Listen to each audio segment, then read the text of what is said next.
especially hard, and the drivers are working harder than they should with tires that are harder than the V6s in order to be able to be competitive. We're just much too light. We carry 200 pounds more weight, and that's too much. Thank you, Jack. Bob, understands Saleen, who spun out on the racetrack. Yes, he has. Steve Saleen has spun and has created a bit of a problem for drivers behind him, but he gets the car headed in the right direction again. A little bit of a tire development situation. He's on General Tires. This is one of the few races they're doing this year, and it's a situation where they're learning about the tires, learning about the car, learning about the situation. It looks like it just got away from him on the way into the turn. Here he comes, clear sailing. Just got away from him. And there is the waving flags by the corner workers, and Les Lindley is making a second pit stop in that Camaro, and they're raising the hood on it, taking the hood off, actually. Well, we talked with Jack Rouse just a few moments ago, and because there is no Winston Cup race this weekend, that allows Jack to visit his race here in Des Moines this weekend. We'll be in Pocono, Pennsylvania next Sunday for Winston Cup competition, where Jack will be with his driver Mark Martin. There is Tommy Kendall, who's continuing to lead, but we still have a little less than 20 laps to go in this race, and anything can happen.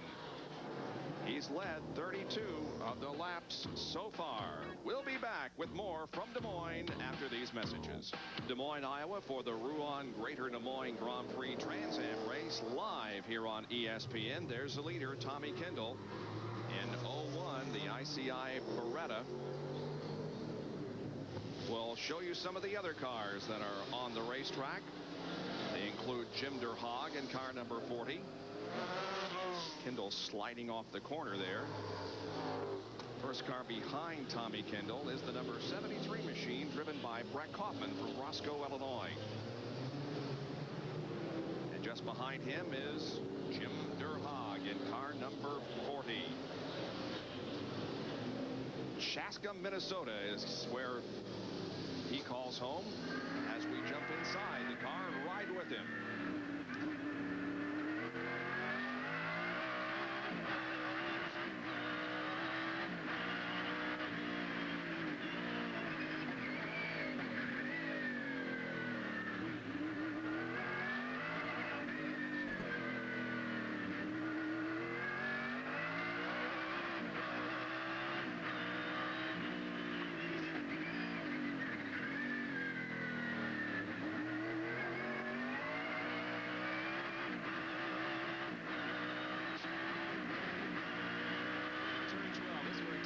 This is the biggest bump on the race course, a big dip as you come onto the front straight. Right there. Yep, big chance to feel it there. You go up a little bit of an incline here, past the start-finish line, and then downhill a little bit going into turn 1.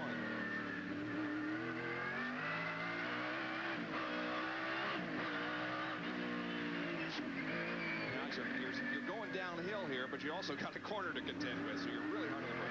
You see all these right angle turns that require a lot of brakes. We talked earlier about Tommy Kendall's car. You can see those extra little bit of scoops to try and get a little more air, a little bit better cooling. I talked to a few of the people earlier, and they said that they were having a problem with overheating the brakes. So definitely a major factor here.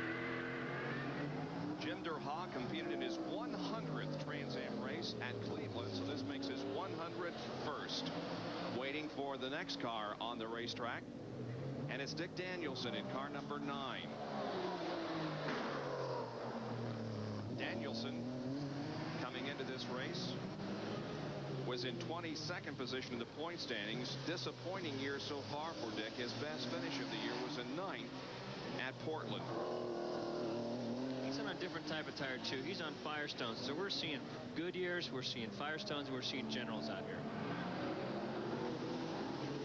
There is the second place car, Chris Neifel, the teammate to the leader, Tommy Kendall. So the Berettas, Scott, are pretty much showing the way here this afternoon.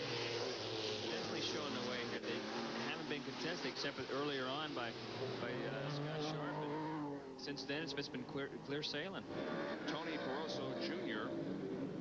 is right behind Chris Neifel, and although he makes his home in Indiana now, his original home was in Australia. He raced late models in his native Australia from 1983 through 1988. Parkersville, Indiana. Here comes the number 54 car of Richard Valentine. Now, he was one of the cars involved in an incident earlier in the race, but that car appears to be doing okay. And another driver who had some problems in the very early going, making a pass on Valentine, is Jack Baldwin in the green and white Skull Bandit number 28.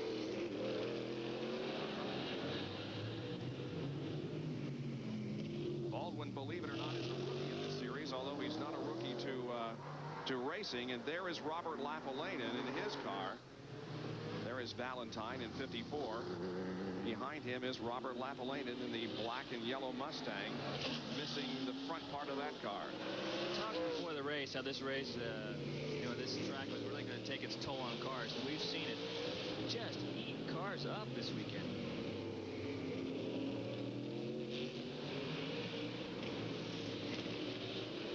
Wayne Akers is off the track. I'm not sure whether he came into contact with a barrier or whether the car just has developed a problem. Let's take a look at it. Akers, well, it looks like something let go on the engine or some kind of a mechanical problem. Started smoking real bad, and definitely looked like more of an engine situation than anything else. Let's go to John Kernan for a report. Bob, very simply put, the motor shut off. So, yeah, you were right. It was the motor. It got up and left, I guess you might say, and he had to pull it over. And they're putting some firefighting compound on it right now. So Wayne Akers has called it quits here in the late going of this event. Well, there is Robert Lafalainen. We were talking about him as we continue to drop back on the field. There is Valentine. We've already talked about him. The next car coming into the shot is another one of the Mustangs, and that is Ron Fellows in car number 47, who also has had his problems in the going here. AER, one of his sponsors, has involved with a good group of people when I was involved in Trans Am, and kind of miss seeing him around. Bob Sobey is the driver of the yellow and blue number 55 car. Sobey from Phoenix, Arizona, shown steady improvement in the first 4 races of this year. Cracked the top 10 twice so far in 1990.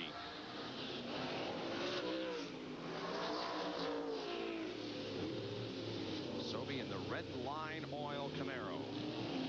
He also gets by Valentine. 31 car has had his problems throughout the day. That is Harold Janke from Pender, Nebraska.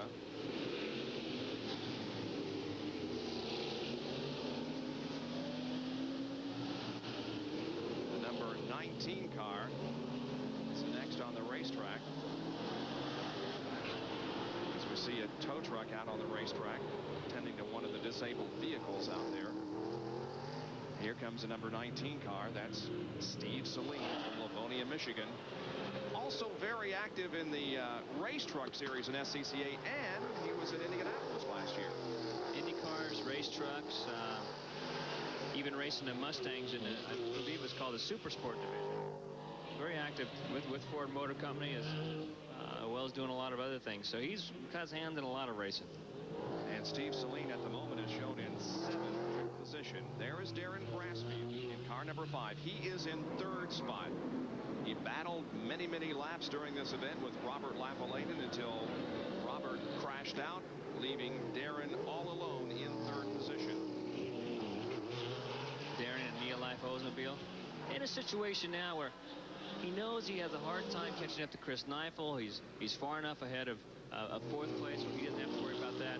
Bring it home. Take care of the car. Take care of the tires. And again, transmissions are a big problem.